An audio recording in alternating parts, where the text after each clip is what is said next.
Hello everyone, welcome to textbook super coaching. आज का जो सेशन है हमारा उसपे हम बात करने वाले हैं स्ट्रेटजी के बारे में कि जो आपका एग्जाम हॉल में क्या स्ट्रेटजी आपको फॉलो करनी है। आपके एडमिट कार्ड ऑलरेडी रिलीज हो चुके हैं, आप लोग बहुत अच्छे तरीके से रिवीजन वगैरह पे फोकस कर रहे होंगे। तो एग्जाम हॉल में पेपर अटेम्प्ट करते टाइम आपकी क्या स्ट्रेटजी होनी चाहिए उस पर हम बात करेंगे। आपका जो पूछा जाता है part A, part B and part C, तीन पार्ट में डिवाइडेड रहता है आपका क्वेश्चन पेपर। तो पहले किस पार्ट को आपको अटेम्प्ट करना है, देन आपको किस पार्ट को अटेम्प्ट करना है, सो दैट आप एक मैक्सिमम स्कोर गेन कर सके। नेट जेआरएफ का जो आपका कट ऑफ होता है वो आप इजिली स्कोर कर सके। उसके लिए आपकी क्या स्ट्रेटजी होगी, और निगेटिव मार्किंग से बचने के लिए आपको क्या चीजें ध्यान रखनी चाहिए, वो सारी चीजों पर हम बात करेंगे। तो सबसे पहले हम देखते हैं कि जो आपका क्वेश्चन पेपर होता है, क्वेश्चन पेपर में टोटल क्वेश्चन जो पूछे जाते हैं पार्ट ए, पार्ट बी और पार्ट सी में, वो 20, 50 एंड 75 क्वेश्चन पूछे जाते हैं। टोटल अगर हम बात करें, टोटल पेपर में 145 क्वेश्चन पूछे जाते हैं, उसमें मैक्सिमम आपको 75 क्वेश्चन अटेम्प्ट करने हैं। जो 75, अगर आप देखेंगे कि 145 में 75 ऑलमोस्ट 50% जो आपका, अगर हम बात करें 1/2, मतलब 2 क्वेश्चन में आपको एक क्वेश्चन अटेम्प्ट करना है, इतना आपको लिबर्टी दी जाती है। तो और भी ये अगर 75 क्वेश्चन देखें तो वो आपका 200 मार्क्स के होते हैं, तो आपको 200 मार्क्स नहीं लाने हैं। जेआरएफ या नेट क्वालिफाई करने के लिए आपको 200 मार्क्स नहीं लाने हैं, तो 75 क्वेश्चन सारे नहीं अटेम्प्ट करना आपको। अगर बहुत ज्यादा क्वेश्चन अटेम्प्ट करने के लिए जाएंगे तो आप निगेटिव मार्किंग भी होती है, तो वहां पर आप फंस जाएंगे। तो आपको वही क्वेश्चन अटेम्प्ट करने हैं जिसमें आप कंप्लीटली श्योर है, जिसमें आपको पता है कि इसका आंसर यही होगा, वही क्वेश्चन आपको अटेम्प्ट करना है। तो पार्ट वाइज अभी हम बात करेंगे कि पार्ट वाइज आप कितना स्कोर करना चाहिए, कितने क्वेश्चन अटेम्प्ट करना चाहिए, सो दैट आपका जेआरएफ क्वालिफाई हो जाए। तो हमने देखा यहां पर कि टोटल 145 क्वेश्चन है, लेकिन वहां पर हमें केवल 75 मैक्सिमम अटेम्प्ट करने हैं, जिससे आपका 200 मार्क्स का पेपर बनेगा। तो 200 आपको नहीं लाने हैं, आपको जो जेआरएफ क्वालिफाई करने के लिए अराउंड 120 मार्क्स के अराउंड ही लाना है। तो 120 मार्क्स के लिए, 120 प्लस मार्क्स के लिए आपकी क्या स्ट्रेटजी रहनी चाहिए। ऑलमोस्ट 60% अगर आपने स्कोर कर लिया है तो आपका जेआरएफ हो जाएगा। तो इस 120 मार्क्स को स्कोर करने के लिए आपकी क्या स्ट्रेटजी रहनी चाहिए, पहले किस पार्ट को आपको अटेम्प्ट करना चाहिए, वो सारी चीजें हम बात करेंगे। इसमें जो माइनस मार्किंग है तो वो 1/4 की माइनस मार्किंग होती है। जहाँ पे 2 मार्क्स का है तो 0.5 हो गया, यहाँ पे 4 मार्क्स का क्वेश्चन है तो ये 1 हो गया। तो 1/4 की आपकी निगेटिव मार्किंग होती है। इसको भी आपको ध्यान में रखना है, अगर आप ज्यादा क्वेश्चन अटेम्प्ट करने चाहेंगे तो वहां पर आपका निगेटिव मार्क्स भी होने के चांसेस रहते हैं। तो अगर हम बात करें, पार्ट ए में 20 क्वेश्चन आपके रहते हैं, पार्ट बी में 50 क्वेश्चन एंड पार्ट सी में 75। अब इसमें हमको अटेम्प्ट कितने करने हैं, इसमें आपको 15 क्वेश्चन अटेम्प्ट करने हैं, इसमें आपको 35 क्वेश्चन अटेम्प्ट करने हैं, इसमें आपको 25 क्वेश्चन अटेम्प्ट करने हैं। ठीक है, यही मैंने आपको बताया, 15, 35 एंड 25 क्वेश्चन अटेम्प्ट करने हैं। ये आपके मैक्सिमम क्वेश्चंस है जो आपको अटेम्प्ट करने हैं 200 मार्क्स के लिए। लेकिन हम 200 मार्क्स के लिए नहीं जाएंगे, हम 120, 130 मार्क्स के लिए अटेम्प्ट करेंगे, सो दैट आपका जेआरएफ क्वालिफाई हो जाए और आप निगेटिव मार्किंग से भी बच पाए। तो अगर हम पार्ट ए की बात करें तो आपका जो टारगेट होना चाहिए 8 to 10 क्वेश्चन का होना चाहिए। आपको 8 to 10 क्वेश्चन करेक्ट करना है। यहां पे जो मैं बात करूंगा वो करेक्ट की बात करूंगा, कितने क्वेश्चन आपके करेक्ट होने चाहिए। ये 35 क्वेश्चन है, इसमें आपको 22 क्वेश्चन के अराउंड आपके करेक्ट होने चाहिए। 20 से 22 ले लेते हैं, 20 से 22 क्वेश्चन करेक्ट होने चाहिए। एंड यहाँ पे 25 मार्क्स की बात करें, अगर पार्ट सी आप देखते हैं, पार्ट सी में आपको ज्यादा इंफॉर्मेशन दी होती है, बहुत डिटेल में क्वेश्चंस दिया होता है, और साथ में यहाँ पे आपके पास ऑप्शंस भी ज्यादा होते हैं। 75 क्वेश्चन में आपको 25 क्वेश्चंस अटेम्प्ट करने हैं, तो वहां पर आपको स्कोर करना थोड़ा सा इजी हो जाता है। वहां पे अगर आप कॉन्सेप्चुअली बहुत अच्छे हैं, कॉन्सेप्ट अगर आपको पता है, तो यहाँ पे आप स्कोर कर सकते हैं।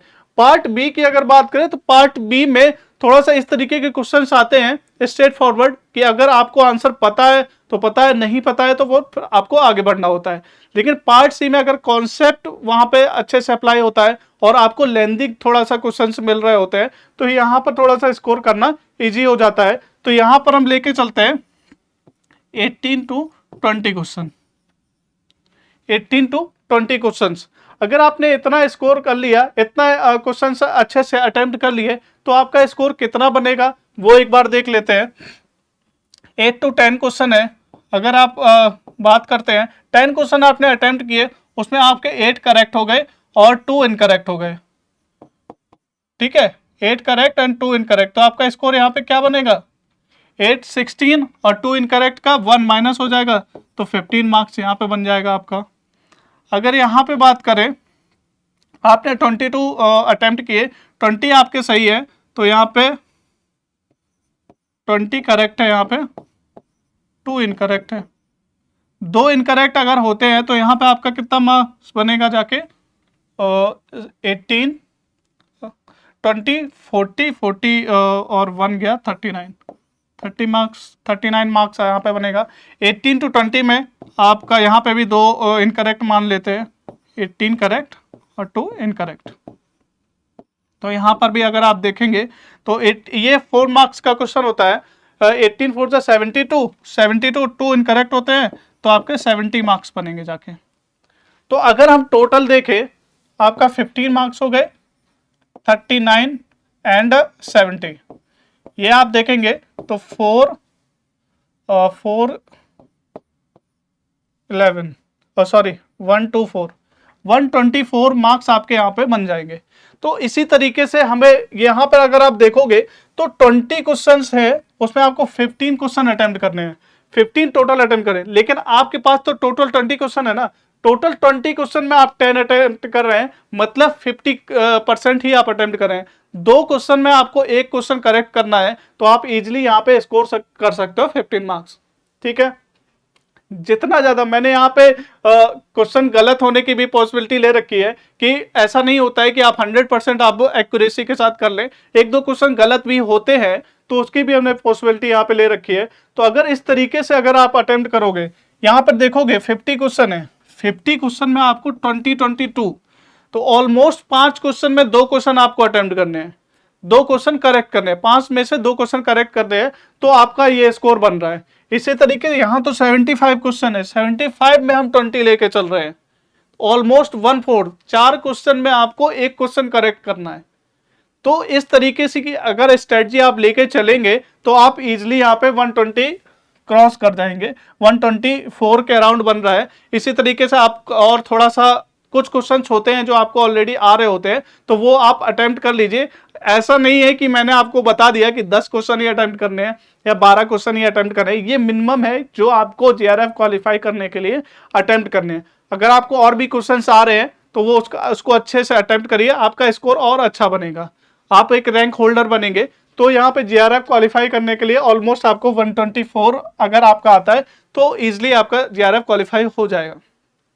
अगर प्रीवियस कट ऑफ की बात करें, प्रीवियस कट ऑफ देखें ऑलमोस्ट 110 के अराउंड ही आपकी जा रही होती है। तो अगर आपने 60% स्कोर कर लिया है, 60% अगर आपने स्कोर कर लिया है, तो आप इंश्योर कर सकते हैं कि आपका जो मार्क्स होंगे वो जेआरएफ क्वालिफाई कर लेंगे। अब बात करते हैं कि सर पहले कौन सा हमें अटेम्प्ट करना है, पहले हमें क्या अटेम्प्ट करना चाहिए। आप बात करें part A, part B and part C. देखिए पार्ट ए की बात करें तो थोड़ा इजी क्वेश्चंस आते हैं, बहुत ज्यादा डिफिकल्ट नहीं होते हैं। बस क्या होता है, थोड़ी सी आपने अगर प्रैक्टिस करी है तो इजीली आप वहां पे अटेम्प्ट कर सकते हैं। 15 क्वेश्चन आपको अटेम्प्ट करने होते हैं, 10 क्वेश्चन आप इजीली अटेम्प्ट कर सकते हैं। मैंने आपको कई सारे सेशंस भी लिए हैं, वहां पे प्रीवियस के क्वेश्चन सॉल्व भी कराए हैं, तो आपको पता चल गया होगा कि बहुत ज्यादा डिफिकल्ट क्वेश्चन नहीं आते हैं। बस आपको थोड़ा सा कॉन्सेप्ट पता है और आपने प्रैक्टिस कर रखी है, तो आप इजीली वहां पे स्कोर कर सकते हैं। तो part A, part B, part C, सबसे ज्यादा स्कोरिंग आपका रहता है पार्ट सी। पार्ट सी में अगर हम बात करें तो हमारे 75 क्वेश्चन रहते हैं और आपको 25 अटेम्प्ट करने होते हैं मैक्सिमम। तो ये 100 मार्क्स का तो आपका ए हो गया, 50% वेटेज रखता है, पार्ट सी जो होता है वो 50% वेटेज रखता है। तो सबकी अपनी अपनी स्ट्रेटजी हो सकती है, कोई पार्ट ए से स्टार्ट करेगा, पार्ट बी से, पार्ट सी से, कोई भी कहीं से भी स्टार्ट कर सकता है, वो अपने है। मेरा सजेशन यही रहेगा कि आप पार्ट सी से स्टार्ट करें, क्योंकि ये हाईएस्ट वेटेज होता है इसका। वेटेज जब आपका ज्यादा होगा और स्टार्टिंग में जब आप क्वेश्चंस पढ़ेंगे तो आप इजीली सॉल्व कर पाएंगे। ठीक है, तो आपको ऐसा नहीं करना है कि पहले आप अगर पार्ट ए पार्ट बी करके जाएंगे तो थोड़ा सा माइंड रिटार्ड हो जाएगा। तो कहीं ना कहीं पार्ट सी के क्वेश्चंस को पेशेंसली पढ़ना होता है। लेंदी क्वेश्चंस होते हैं, स्टेटमेंट बेस्ड क्वेश्चन होते हैं, आपके मैचिंग क्वेश्चंस होते हैं, तो आपको अच्छे से पढ़ना होता है। तो अगर आप पार्ट सी से स्टार्ट करते हैं, आई थॉट आप बेटर स्कोर कर सकते हैं। पार्ट बी के बाद आप पार्ट ए बी कोई सा भी चूज कर सकते हैं, वो आपके अपने अकॉर्डिंग है। अगर आपको लग रहा है कि थोड़ा सा पार्ट ए कर लिया जाए जहाँ पे थोड़ा न्यूमेरिकल बेस्ड क्वेश्चंस रहेंगे, तो आप पार्ट ए भी कर सकते हैं। यहाँ पे भी आप इजिली यहाँ पे 15 क्वेश्चंस आपके रहते हैं, जो मैंने आपको बताया कि 15 मार्क्स आपको यहाँ पर टारगेट करना चाहिए। एटलीस्ट 30 मार्क्स का रहता है, 30 मार्क्स में आपको एटलीस्ट 15 मार्क्स टारगेट करना चाहिए। तो आप पार्ट सी से स्टार्ट कर सकते हैं। ये कोई भी थंब रूल नहीं है कि आपको पार्ट सी से स्टार्ट करना है, आपको जहां से स्टार्ट करना है वहां से स्टार्ट कर सकते हैं। बस ये थोड़ा सा रहता है कि पार्ट सी सबसे ज्यादा स्कोरिंग है और आपका जो माइंड होता है स्टार्टिंग बहुत अच्छे से वर्क कर रहा होता है, तो अगर आप वहां से अटेम्प्ट करेंगे तो इसलिए अच्छा सा स्कोर कर सकते हैं। बात करते हैं कुछ पॉइंट्स की कि जब एग्जाम हॉल में या उससे पहले हमें क्या क्या चीजें हैं वो थोड़ा सा ध्यान रखनी है। कि आपका एडमिट कार्ड ऑलरेडी रिलीज हो चुका है, जो आपकी एग्जाम डेट है वो एग्जाम डेट आपका 26 है, 26 ऑफ जुलाई को है। और आपका जो शिफ्ट है 9 to 12 है और 3 to 6 है। तो जो भी शिफ्ट में आपका एग्जाम पड़ा हुआ है, तो सबसे पहले एग्जाम के एक दिन पहले आपको बिल्कुल भी नहीं पढ़ना है। अपने माइंड को बिल्कुल ही रिलैक्स रखना है, अच्छी सी नींद लेनी है, अच्छे से 7-8 घंटे की अपना नींद लेनी है, उसके बाद एग्जाम देने जाना है। और एग्जाम सेंटर पे 1 घंटे पहले आपको पहुंचना है। कुछ भी वो नहीं करना है कि एकदम लास्ट मोमेंट पे आप पहुंच रहे हैं। थोड़ा सा बिल्कुल अपने माइंड को रिलैक्स रखना है, सो दैट वहां पर जो भी कॉन्सेप्ट आपने पढ़े हैं उनको क्वेश्चंस में इजीली अप्लाई कर सके और अच्छा स्कोर कर सके। वो मेरे फर्स्ट पॉइंट लिखा हुआ है, फोकस ऑन रिवीजन। अभी 2 दिन यहाँ पे बचे हुए हैं आपके, तो इस टाइम पे कोई भी नया टॉपिक आपको नहीं पढ़ना है, कोई भी नया टॉपिक आपको टच नहीं करना है, क्योंकि मैंने ऑलरेडी आपको बता दिया है कि आपके 145 क्वेश्चन में ऑलमोस्ट 55 क्वेश्चन ही आपको अटेम्प्ट करने हैं। 1/3 क्वेश्चन ही आपको अटेम्प्ट करें, सारे नहीं अटेम्प्ट करने हैं। तो जो अगर टॉपिक आपका कोई रह गया है, कोई अच्छा टॉपिक नहीं है आपका, जिसपे कमांड बहुत ज्यादा अच्छी नहीं है, उसको छोड़ दीजिए। अभी जिस टॉपिक पे आपका अच्छा कमांड है उसको पकड़ के रखिए और उससे क्वेश्चन आपका बनना चाहिए। जो भी क्वेश्चन आता है वो आपसे सॉल्व होना चाहिए, आपका यही मोटिव होना चाहिए। और तो पूरी तरीके से आपको रिवीजन पर फोकस करना है, कोई भी नया टॉपिक अभी नहीं उठाना है। ठीक है, और जब भी आप क्वेश्चन अटेम्प्ट कर रहे होंगे, कोई भी पार्ट अटेम्प्ट कर रहे हैं, part A B part B part C, कोई भी पार्ट अगर अटेम्प्ट कर रहे हैं, तो आपको एक क्वेश्चन पे बहुत ज्यादा टाइम नहीं देना है। मतलब ऐसा नहीं करना है कि यार ये क्वेश्चन हो क्यों नहीं रहा है। कभी कभी स्टूडेंट्स इस पे आ जाते हैं कि उनको लगता है कि यार ये तो मैंने पढ़ा था, ये क्वेश्चन तो बनना चाहिए, बन क्यों नहीं रहा, जब तक नहीं होगा मैं इस पे लगा रहूंगा। नहीं, ऐसा नहीं करना है। वहां पर आपको टाइम बहुत अच्छे से मैनेज करना है। टाइम अगर आपने अच्छे से मैनेज कर लिया तो वहां पर ही आपके अच्छा स्कोर कर सकते हो। तो एक क्वेश्चन पे बहुत ज्यादा टाइम नहीं देना है। जैसे जैसे अगर आपको क्वेश्चन लग रहा है कि ये नहीं सॉल्व हो पा रहा, आप आगे बढ़ जाओ, उसको सेकंड अटेम्प्ट में देख लो आगे। अगर आपका वो टॉपिक अच्छा पढ़ा हुआ कभी कभी होता है कि एक बार में क्लिक नहीं करता है, आप दूसरी बार जब आपको देखते हो क्वेश्चन को तो अच्छे से क्लिक कर जाता है और इजिली आप इसको सॉल्व कर पाते हो। तो इस तरीके से ही आपको अप्रोच को फॉलो करना है कि टाइम मैनेजमेंट बहुत ज्यादा इंपॉर्टेंट है। एंड थर्ड चीज, जैसा कि आपको बताया कि सारे क्वेश्चन आपको अटेम्प्ट नहीं करने हैं, तो वहां पर आपको सिलेक्ट करना पड़ेगा जो आपके स्ट्रॉन्ग टॉपिक है, जिसमें आप अच्छा स्कोर कर सकते हो, वही टॉपिक के आप क्वेश्चन पिक करेंगे। आपको पार्ट सी की बात करें, 75 में क्वेश्चन में ओनली 25 ही आपको अटेम्प्ट करने हैं मैक्सिमम। तो आप वो टॉपिक चूज करिए जिसमें आप अच्छे हो, जिसमें आपको पता है कि ये मेरा फेवरेट टॉपिक है, ये इसमें मैं स्कोर कर ही लूंगा, तो वही टॉपिक के क्वेश्चंस आपको पिक करना है। आपको वो नए टॉपिक नहीं करना, आधे अधूरे टॉपिक जो आपने पढ़े हुए हैं वो टॉपिक के क्वेश्चंस बिल्कुल भी नहीं करने हैं। टाइम मैनेज की बात है, टाइम मैनेज का मैंने आपको बता ही दिया, फिर भी मैं एक बार और एक आइडिया दे देता हूं किस पार्ट में आपको कितना टाइम ऑलमोस्ट देना चाहिए। फिर से मैं बता रहा हूं, ये कोई कहीं का रूल नहीं है कि आपको इतना ही टाइम देना चाहिए, आप अपने अकॉर्डिंग दे सकते हैं। बस इस यहां पे एक स्ट्रेटजी मैं बता रहा हूं, वो आपके लिए हेल्पफुल रहेगी। Part C, part A, part B और पार्ट सी। पार्ट ए में आपको 20 से 25 मिनट ही देना है, 25 मिनट मैं लिख के ले रहा हूं। और पार्ट बी में आप देखेंगे तो इस तरीके के मेनली क्वेश्चंस आपको देखने को मिलते हैं, जहां पर आपको जैसे ही आप क्वेश्चन पढ़ोगे, अगर आपको आ रहा है तो आ रहा है, कॉन्सेप्ट बेस्ड बहुत ज्यादा सोचना नहीं पड़ेगा, तो वहां पर भी बहुत ज्यादा टाइम आपको नहीं देना है, 45 मिनट के अराउंड वहां पे देके चलना है।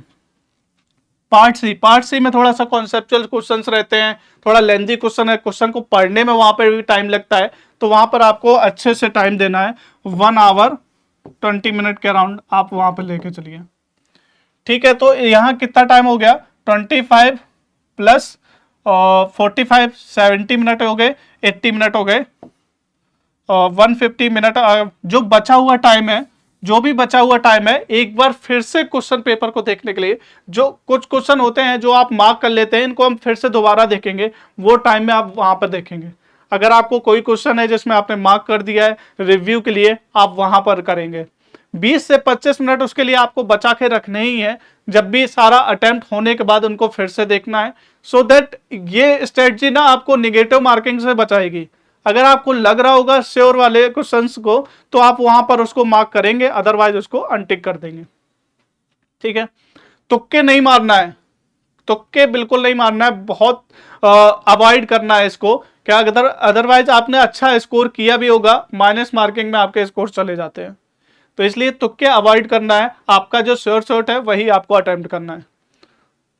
सबसे लास्ट पॉइंट है, stay calm and focused in exam hall. ये बहुत इंपॉर्टेंट है। जब आप बहुत ही काम रहेंगे, फोकस रहेंगे, तभी आप चीजें रिकॉल कर पाएंगे। जो भी आपने अभी तक पढ़ा है 3 से 4 महीने में, 5 से 6 महीने में, जो भी आपने पढ़ा है, तभी आप रिकॉल कर पाएंगे जब आप एग्जाम में काम रहेंगे और फोकस रहेंगे। इसीलिए मैंने आपको बताया कि एक दिन पहले आपको पढ़ना बंद कर देना है, अच्छी सी नींद लेनी है, अच्छा सा डाइट लेके आपको अच्छे से नींद 7 से 8 घंटे की नींद लेनी है, और एग्जाम सेंटर पे 1 घंटे पहले पहुंच जाना है, सो दैट कि वो भागम दौड़ ना हो कि भाई आप एकदम लास्ट में पहुंच रहे हैं, आप परेशान भी हो जा रहे हैं कि मैं पहुंच पाऊंगा या नहीं पहुंच पाऊंगा।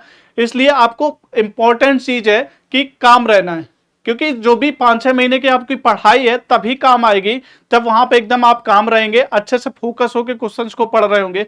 कभी कभी ऐसे क्वेश्चंस आपने जल्दी जल्दी में पढ़ा, वहां पे इनकरेक्ट पूछा गया है, नॉट ट्रू पूछा गया है, ये चीजें मिस हो जाती हैं। तो जहां पर आप +2 मार्क्स स्कोर करने वाले थे, वहां -2.5 हो जाएगा, या फिर जहां पे आप +4 स्कोर करने वाले थे, वहां पे -5 हो जाएगा। -5 और +4 आपको दिख रहा है कि बहुत ज्यादा अंतर है। तो ये चीजें होती हैं कि जो आपको अपने एग्जाम क्रैक करने से पीछे लेके आती है।